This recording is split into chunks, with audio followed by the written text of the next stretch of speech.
हमारा आज का टॉपिक है discuss the resolution of A vector into two perpendicular components और two dimensional space.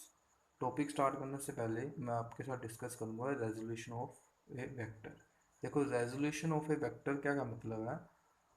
Resolution of vector का मतलब है कोई भी वेक्टर अगर दो अलग अलग भाग में टूटता है जिसकी डायरेक्शन दोनों वेक्टर की, अगर मान लो दो अलग अलग भाग में ये वेक्टर है, ए वेक्टर हम इसे मानते हैं, ये दो अलग अलग भाग में टूटता है और दोनों की डायरेक्शन अलग अलग होगी, उसे हम बोलते हैं रेजोल्यूशन ऑफ ए वेक्टर।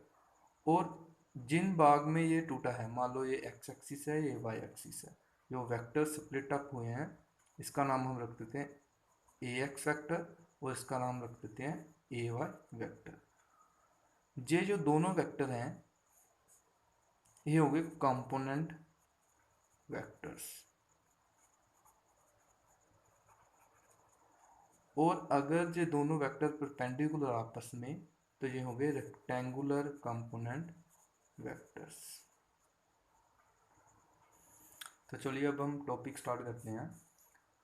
देखो, consider A vector A vector represented by OP vector in X Y plane. एक एक्स वाई प्लेन लेते हैं हम सबसे पहले।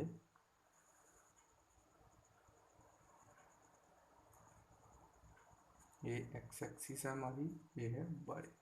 और अब हम लेते हैं ओरिजिन से, ओरिजिन ओ से वेक्टर ए वेक्टर, जिसे हमने नाम दे दिया ओ से पी तक। ठीक है। Let A vector makes an angle theta with X axis. जो ए वेक्टर आपका वो थीटा एंगल बना रहा है एक्स एक्सिस के साथ। ठीक है। Draw two perpendiculars P N and P M. दो परपेंडिकुलर ड्रा कर दो दोनों एक्सिस पर, एक्स और वाई एक्सिस पर। डॉटेड लाइन से मैं परपेंडिकुलर ड्रा करने लगा हूँ।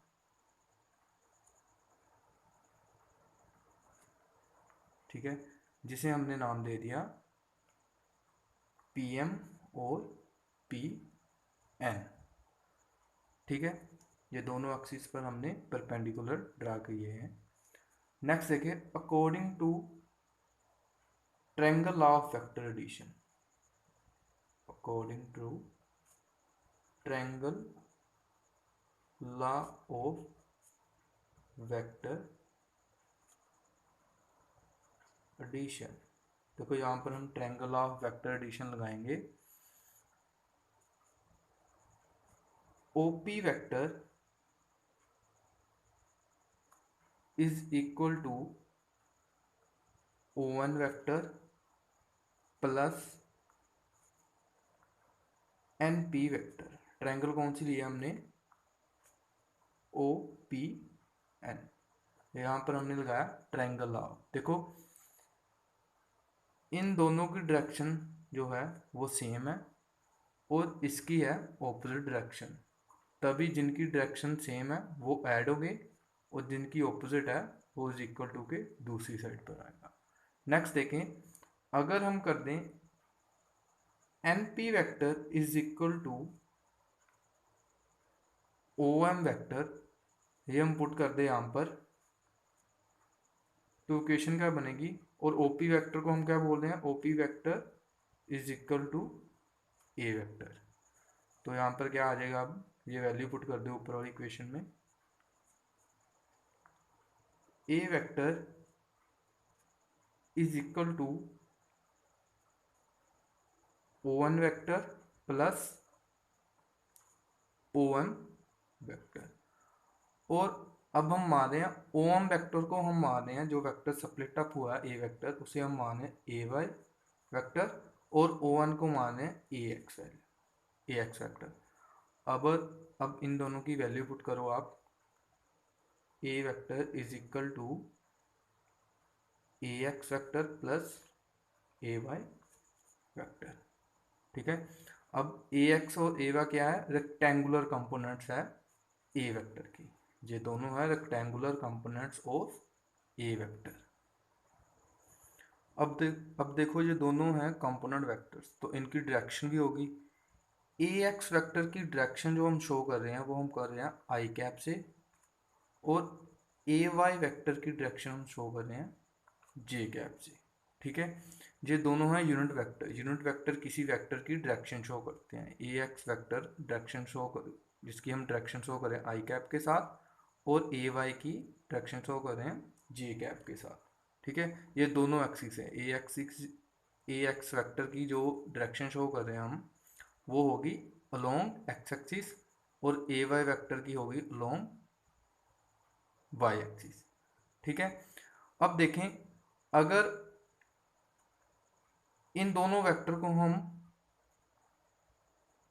इनके मैग्नीट्यूड फॉर्म में लिखे तो ये आएंगे A X vector is equal to magnitude of vector and its unit vector.